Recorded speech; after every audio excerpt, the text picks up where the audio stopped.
કેટલીક વાઈફને એવી કમ્પ્લેન હોય છે કે મારી અને મારા હસબન્ડ વચ્ચે જ્યારે ઝઘડો થાય છે, પછી તે નાનો હોય કે મોટો હોય, હસબન્ડ અચાનક મારાથી ડિસ્કનેક્ટ થઈ જાય છે. 2, 3, 4 દિવસ કે ક્યારેક તો અઠવાડિયું અથવા કમ્પ્લીટ સાયલેન્ટ મોડમાં એનો પીરિયડ જતો રહે છે, જાણે કે મારું કોઈ અસ્તિત્વ જ નથી.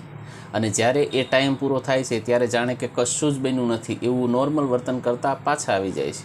અને આ પ્રોબ્લેમ્સનું શું સોલ્યુશન કરવાનું છે એની વાત જ ના કરે. આવી પરિસ્થિતિમાં વાઈફ ખૂબ જ અનકેડ, નર્વસ અને નારાજ ફીલ કરે છે અને વિચારે છે કે આ લગ્ન જીવનમાં મારો શું રોલ છે. શું આ પુરુષોનું અવોઇડન્સ કે એરોગન્સ છે? તો ચાલો આપણે પુરુષોની સાયકોલોજીને ડિટેલમાં સમજવાની કોશિશ કરીએ.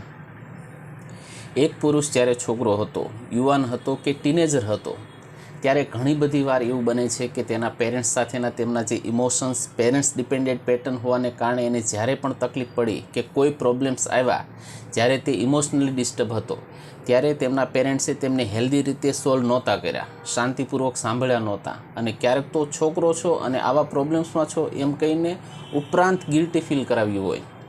પોતાની નબળી પરિસ્થિતિથી સંકોચ કે આઘાત પામીને જો લોકો સાથે શેર કરીએ છીએ તો એમાં શરમ અને અપમાન જ મળે છે. આ સમજી અને છોકરો એવું નક્કી કરે છે કે મારે મારા પ્રોબ્લેમ્સને જાતે સોલ્વ કરતાં શીખવાનું છે, મારે મારા કમ્ફર્ટનું કારણ મારે પોતે જ બનવું છે.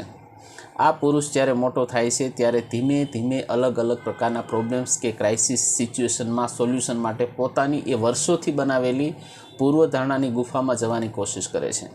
કારણ કે એ એના મગજનું કન્ડિશનિંગ છે કે જ્યારે પણ પ્રોબ્લેમ્સ આવશે અને જો હું લોકો પાસે જઈશ તો કાં તો એ મને રિજેક્ટ કરશે અથવા નિગ્લેક્ટ કરશે, મારો પ્રોબ્લેમ સમજશે નહીં અને કાં તો મારો પ્રોબ્લેમ એ વધારશે. પણ જો હું પોતાની સાથે રહીશ તો હું મારા પ્રોબ્લેમ્સને બેટર રીતે સોલ્વ કરી શકીશ. પણ મેરિડ લાઈફમાં જ્યારે બે કપલ્સ વચ્ચે પ્રોબ્લેમ થઈ અને હસબન્ડ એકદમ બોલવાનું બંધ કરી દે છે તો વાઈફને પોતાનો અવોઇડ કરતા એવું ફીલ થાય છે. એમના ઇમોશન્સ બોન્ડ તૂટી શકે છે. આવી પરિસ્થિતિમાં હસબન્ડ ઉપર એ તૂટી પડશે તો પેલો ઇમોશનલી વધારે નિગ્લેક્ટ કે બ્રોકન ડાઉન ફીલ કરશે. અને જો તે સમયે વાઈફ થેરાપિસ્ટ અથવા કાઉન્સિલર બનવા જશે તો હસબન્ડને સલાહ, એડવાઇસીસ અને પાછો એના ઉપર મુકાતું ટેમ્પોઝિશન લાગશે. આવી પરિસ્થિતિમાં હસબન્ડનું આ એક પ્રોબ્લેમ સોલ્યુશનનું ટૂલ છે એવું સમજી અને વાઈફે સહાનુભૂતિ સાથે એને ઓપન અપ થવા એક સ્પેસ આપવી પડશે. થોડી વાર લાગશે, પણ over a period of time જ્યારે પણ આવા હસબન્ડ્સ ઓપન અપ થાય છે અને વાઈફ પેશન્સથી જો રાહ જોઈએ તો આ લગ્ન જીવન ઘણા ખરા સારા ઇમોશનલ કનેક્શનને બોન્ડ તરફ જતા હોય છે.